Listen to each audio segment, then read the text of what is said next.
Guys, welcome back to Bravo Hot Tea, where I cover all things Bravo, housewives, and some good pop culture tea. Here we thought we would go into the weekend before Christmas, all cozy, done with our shopping, and we could just enjoy our shows and time with our family and friends. But the Bravolebs were like, no, we are going to cause commotion after commotion. And so, of course, we got to talk about the Bravo to jail pipeline. We got to talk about new businesses. We just got to talk about our fave Bravolebs. Anyways, guys, with that said, definitely subscribe. I got you with all the good Bravo hot tea. And yeah, let's get into it. All right, I'm not going to bury the lead. Let's just get right to it, as I said. Karen Huger found guilty of DUI in Maryland jury trial. So the fact that she even went to trial, I think, is pretty major. Um, she showed us no, I guess, I don't know if humility is a word, but it was straight up deflection. From the time that she hit her car into a tree, even from her first statement, it was deflection. It was a little bit of, yeah, thank goodness no one got hurt. Yeah, of course, thank goodness no one got hurt. But from the time she hit a tree, she was a drunken mess. On the show, we see it, deflection, deflection. Um, she won't really give you like real responses. It's all, oh, I can't talk about it because, like my lawyer said not to talk about it. Okay, that's great. But this went to trial. When things go to trial, most likely it will not work in your favor. I mean, I was going to say Jen Shaw, but that's like a whole federal case where, they were working on her for like a good like 10 years. She's gonna get 2 years in she could face up to 2 years, but let's take a look. So a jury convicted Huger on 7 of the 8 charges that prosecutors brought against Karen. She was driving under the influence, negligent driving, what else? Failing to, what did it say? To basically drive within the right speed limit. I mean, how could she? She was all over the place. Um, Failing to control vehicle speed to avoid a collision, and failing to notify authorities of address change. I find the address change one like the funniest one. I mean, none of this is funny, but you guys get the point. It's like, why did you not go to the DMV and do your address change stuff? It's not good. She got convicted. Reckless driving charge during her Montgomery County trial on Wednesday. She now faces up to 2 years in prison when a judge sentences her January 29. Guys, not to sound dramatic, but this could be Karen's last Christmas with her familia and us in the greater scheme of things. Um, I do have a little bit of a footage regarding, Karen and how she acted. Um, all sorts of outlets and, Bravo pages are sharing it, sharing clips of it. And you could definitely find the entirety of the video online. It's like a good, I mean, one of the longer ones that I saw was like a 5 minute compilation. So yeah, let's take a look. Now, one of the memes, or I guess one of the the parts of Karen in the dash cam and like any footage that they have of her from the night when she said she's Thomas Jefferson's concubine. Let's take a look. What's Karen going on about? Make sure you tell me that I am Thomas Jefferson's concubine. The computer's and I going to continue reading that half file. of the All I nation. need you Your to do point is is listen. what? No, what you need to do is tell me what you want. All I need you to do is listen. That's what I'm trying to tell you. Yeah, Okay? I appreciate that. Thank you. Okay. I'm This was only one clip. If you watch the whole thing, before, let me backtrack. I think when we all heard Karen got a DUI, it was like, this is her second DUI. She should know better. And we were thought like, okay, yeah, she's a little drunk, but like, this isn't, oh, she's a little drunk. She is out of it. Nobody pulled her wig forward. I think that itself is a bit of a crime. Really, her wig is that far back. Karen, are you in the 21st century? Like, hello. The Thomas Jefferson, he was gone in the 1800s, and you're, obviously from the 1900s. Anyways, guys, this is obviously something we're all going to be following probably throughout the holidays and up till January 29th. And I do not say that with glee. When it comes to the Real Housewives of Potomac, if you watch their interviews, throughout like the show airing and they're doing their media circuit, some of the women did say Mia has a lot to answer for, because with Mia we don't ever really know what the truth is. It's like you ask her about one thing and then dates and times seem off, and then you ask her about another thing and you're like, wait a minute. They haven't had the reunion yet, so Karen is gonna get it. I mean, Mia be lying, but Karen be deflecting. Let's just move on. All right, so Alexis Bellino from The Real Housewives of Orange County was not asked back. Womp womp.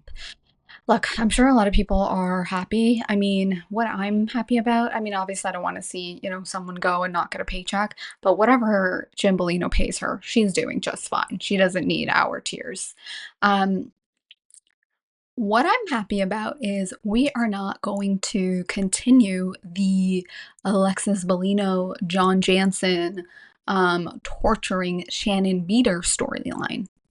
I don't want to see Shannon go through that again. Look, I don't think production was like, oh yeah, let's just go along with Shannon's whims, because Shannon did come out with, I don't know if she said it in an interview a couple months ago, where she basically said, like, I'm not going to film if Alexis Bellino is back. I don't think Alexis was not asked back because of, Shannon holding casting power. No. I don't think that's it. I think Bravo kind of gets that, the audience, we're done with the storyline. So goodbye, Alexis. Now, Alexis basically said this in I guess it was like a podcast with Carlos King. And she said, I can't say it came as a shock.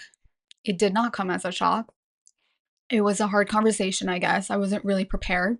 I didn't think contracts were coming out. And is it a little soon for contracts? Yeah, maybe. But I think Orange County just hit it out of the ballpark, where it was like, come on, ladies. You had your 1 week break. It was more than a week, but you had your little break. Fun's over. Back to it. I'm kidding. It was a shock when the call came, but I was never shocked about that info. It was a little bit of a relief. I mean, nobody wants the rejection, and no one wants to hear you're not asked back. And she also mentioned that, it did happen to her on season 8. Been there, done that. Okay, this makes me think. Well, Alexis and John Jansen move up their wedding date timeline, because I think it was like on the reunion where she said in the next 12 months. They have like a 12-month window that they want to get married, but then they're not going to live together. Well, how can you live with him? He lives on a boat. What? Just saying. What is she going to do? Move her kids and John Jansen together? Anyways, it's a hot mess express. So I don't know. I'm sad for Alexis, but happy for us. Guys, the Bravo to jail pipeline continues. If I keep repeating that, I saw someone like tweet about it, and I thought it was kind of hilarious, but like kind of on point. So here we go, another Bravo to jail pipeline. Peter Thomas, who we know as Cynthia from Real Housewives of Atlantic, her ex-husband. I always knew him as like a restaurateur, a businessman. Okay. He pleaded guilty in his federal tax case. The man's going away. So this summer he pleaded guilty on his $2.5 million federal tax case. And why this man is going to prison? Well, His failure to pay millions in taxes withheld from his workers. Paychecks at his restaurants, according to sentencing memo from federal prosecutors. I don't understand this. Why was this man holding taxes from his employees' paychecks? Pay your people, pay your taxes. And then Peter did make an announcement saying, when it comes to withholding taxes, I'm here to set the record straight. Yes, you will go to jail. Test, you still have to pay the taxes also. I don't know what he was trying to say. He's basically trying to say, even if you go to jail, you still got to pay your taxes. As the saying goes, death and taxes. You can't avoid it. The IRS will come for you. And then he just said, all young business owners, please learn from my mistake. Have a blessed day. Happy holidays. Are you guys tired? Like 2024 has been a lot. And these are the news stories of our Bravolebs. We're going to move on from this. Guys, let's move on to like some happy stories. I want to end off on a, more happier note. So let's do that. Melissa Gorgasita, she was on Watch What Happens Live this week. She was on with Bronwyn, so after Salt Lake City, or on Wednesday night. I just want to know, was there like a color memo? Because both these ladies look lovely and, they're wearing like the same color family. So I don't know. I thought that it all looked quite lovely. Okay. I was actually quite shocked when I heard that, or when I saw on Watch What Happens Live, like the guests that they're having for the week, like the lineup for the week. Melissa Gorga was going to be on. I was like, Melissa Gorga? Oh my God. She is going to get this huge platform. Maybe millions don't watch, but hundreds of thousands of people do still watch what happens live. And then there are people who watch it on streaming as well. She is going to, get to showcase her sprinkle cookies in front of hundreds of thousands of people. I mean, that's like pretty impressive, that they, allowed her this opportunity to hawk a product, basically. Usually, I mean, I could be wrong, but usually when I do see housewives coming back, it's usually someone like Luann promoting her show, her cabaret. I don't really see a lot of them coming back to showcase a product unless I'm like totally wrong and I don't know, I missed it. So I thought that was interesting that they allowed her to, come in and talk about her sprinkle cookies. But we're not just going to talk about the sprinkle cookies. We, of course, can't talk about Melissa without talking about Teresa. We can't talk about Teresa without talking about Melissa. There is a point to this, and we shall get to it. All right, so you gotta love these shady people that come on, whether it's tweeting Andy or they come on the show and they get to ask the question. Thank goodness for these people, because I feel like sometimes Andy wants to ask certain questions, but then he lets the audience ask it, or, those of us sending him questions on Twitter and whatnot. Let's take a look. You've both done so much for each other. We really have. What was your reaction when Teresa tweeted, "You're welcome," after you launched your sprinkle cookie line? Well, she's welcome for giving her someone to hate on for the last decade. So she's welcome. All right, thanks, virtual fans. Yes. Okay. You've both done so much for each other. We really have. What was your reaction when Teresa tweeted, "You're welcome"? Okay. This is like the never-ending feud, but you know what, guys? I much rather see Melissa Gorga and Teresa fight about petty sprinkle cookies than them fight about, more important stuff that, does shake up their families. But this petty sprinkle cookie drama, it's funny. Melissa, she launched her, Sprinkles by MG, or Sprinkle Cookies by MG. And then shortly after, Teresa tweeted, "You're welcome." And, this is what the audience member or the person zooming in is asking for. It's a battle where it doesn't matter if you ask Teresa or Melissa, they both kind of like fit together. It's the feud that keeps giving, and they both perpetuate it even longer. So that's that. All right, our girl Lisa Barlow. It doesn't matter if she is fighting with the entire cast and she is in a bubble of her own. She still manages to get a brand partnership with Kerastase. And guys, I actually do use Kerastase. Their products are amazing. It is a little more expensive, yes, but you are paying for quality. And I don't know about you guys, but do you sometimes like enjoy buying something because like the bottle just looks so great? I don't know. I'm one of those people.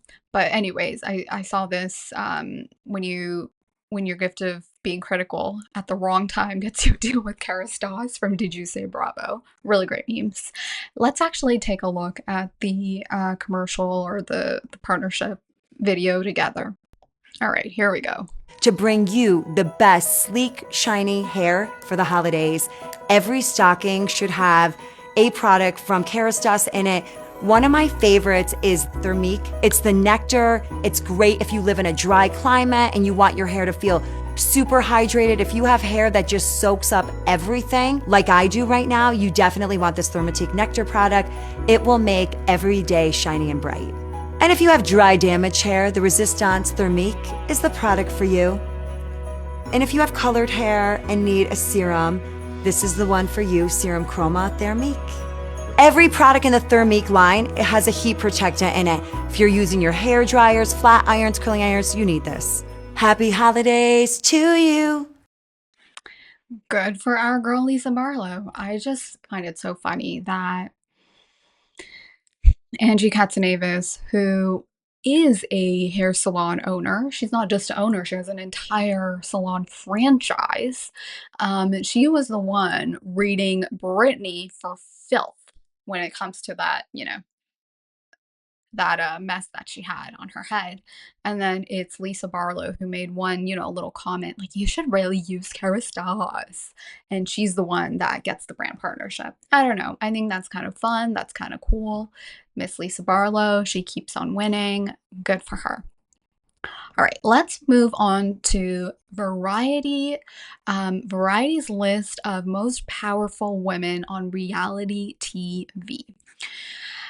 I'm not gonna go through each one in depth. I'll quickly give you guys my thoughts on each of these Bravo women.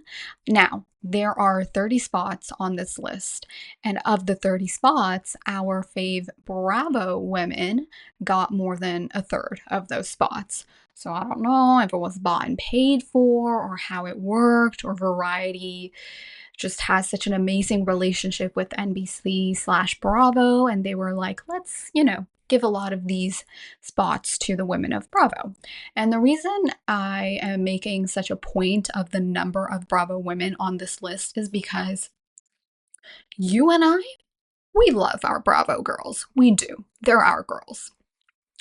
But in the greater scheme of reality TV, honey, think about all the different networks, think about all the different streaming platforms, think about all the different shows, think about all the different genres of reality TV.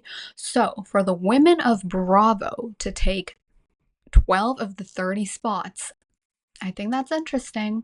All right, let's quickly, do a speed round and quickly get through it. So Garcelle, what she's delivering on Beverly Hills, I don't know if that's so impactful. Yeah, she's there. She's definitely part of, the conversation. I think she made it onto this list because of her producing and acting. And, she is a mini, I don't know, mogul or mini producer, on her way with her production company. So congrats to Garcelle.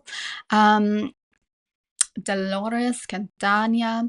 I don't really see Dolores as being powerful. I like her. I like her a lot, but powerful in what context? I think she has a powerful presence, when Dolores enters the room, when the women are fighting with her, they definitely bow down to her a bit because you don't want Patterson Dolores coming out.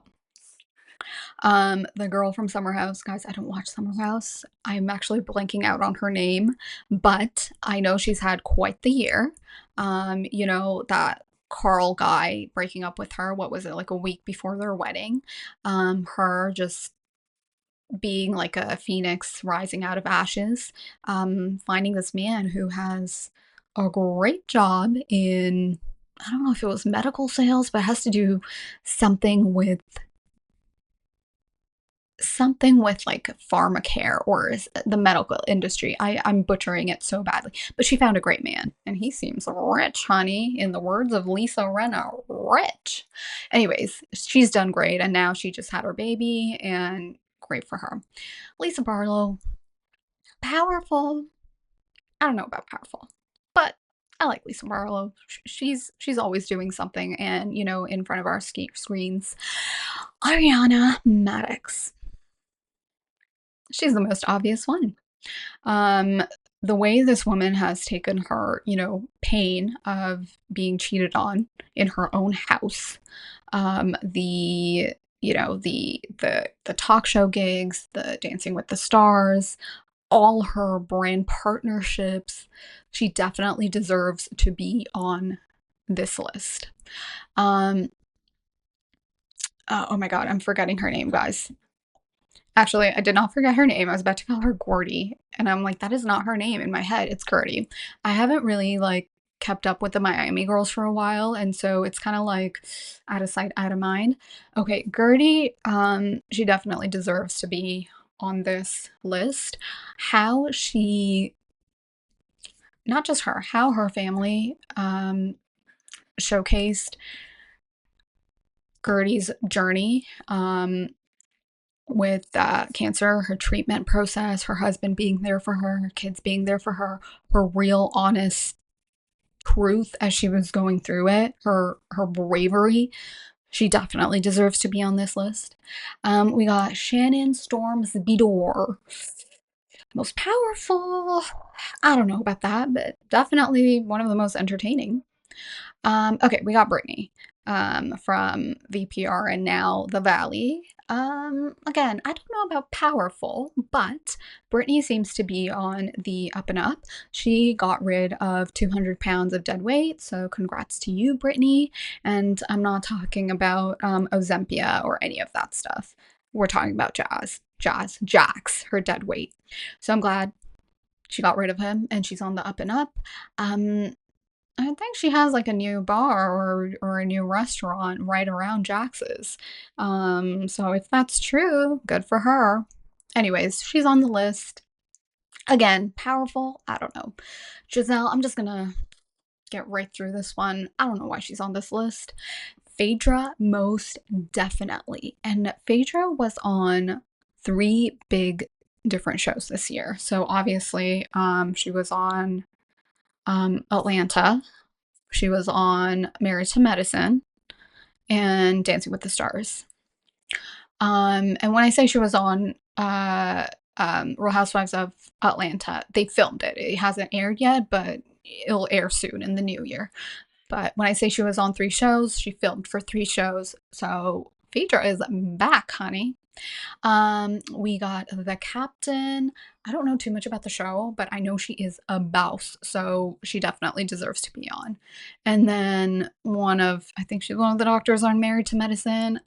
Apologies, I don't know too much about the show. I'll catch it once in a while. Sure, let's put a doctor on it.